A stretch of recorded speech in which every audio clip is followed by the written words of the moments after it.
Gísli, Króatar með bakið við vegg, þetta eitthvað sem við gleymum ekki frá því fyrra. Hvernig tilfinningin í dag? Já, bara spenntur fyrir morgundeginum að þetta verður skemmtilegur leikur. Þeir eru þetta mjög aggressífir og vilja svolítið berja á mönnum og svona bara influensa leikinn einhvern veginn þannig. En við þurfum að vera með kaldan haus og ekki fara frá okkar leikmanni. Það er alltaf stór hjalli yfir í síðasta leik þegar vinnið Ungverjana. Maður sá það á hátt spennustig og þú veist, maður sá hversu mikið þið vildu þetta þjálfarteymi og allar síst bara stuðningsmennirnir í stúkunni. En það er bara strax annar svona bara einhver risæla sem býður ykkur sem að þú veist, ég fæ bara illt í magann því að hugsa út í Króataleiki frá því fyrra. Já, sammála.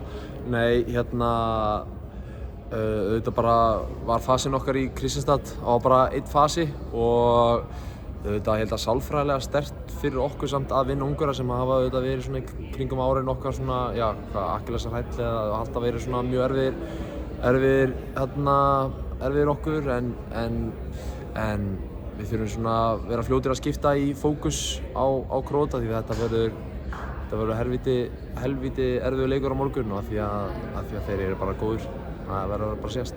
Sammála því, menn að tala um að þið verðið eiga betri leik gegn Króatum til að vinna þá heldur en í leiknum móti Ungverjalandi? Já, 100%.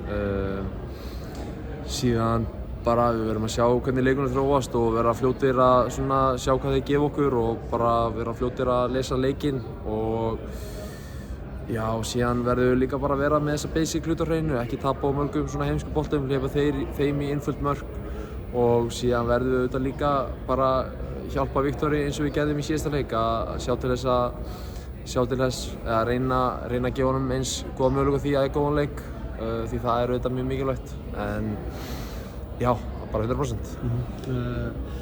Þessi 5-1 vörn á Króatum þegar það aðeins fara í hana þessu tímabili reyndist ykkur erfið í fyrra. Mætið þið betur undirbúnir fyrir leikina á morgun heldurðu? Já, ég er bara mjög sáttur með hvernig við erum búin að fara yfir þetta og mér líst vel á gameplani. Hvað verður þitt hlutverk í sóknarleikum? Já, bara vera leikstjórnandi og sjá til þess að við reynum að fá eins gott færi í hverri sókn þetta er.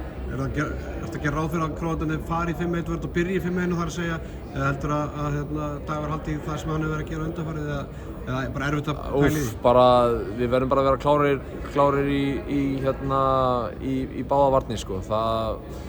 Það gæti alveg verið að við verðum bara að bíða að sjá hvernig það fer en ég býst alveg fastlega ráð fyrir því að hann mun spila bæði þannig að við þurfum að vera með svör við báðum vörnum og þannig að við verðum bara að sjá hvað gerist í því. Markahæsti Íslendingurinn eftir riðlakeppnina skorað meira heldur en á undanförnum stórmótum. Eitthvað í leikstílum að breytast eða bara, þú að taka ennþá meira til þín? Já, kannski bara svona sitt lítið að báða einhvern veginn og kannski bara að fá aðeins meira traust kannski líka sem er auðvitað mjög mikils virði að fá svona aðeins líka bara meiri sjálfstraust inn á vellinum og bara, ég veit ekki, bara samla þetta á báða einhvern veginn.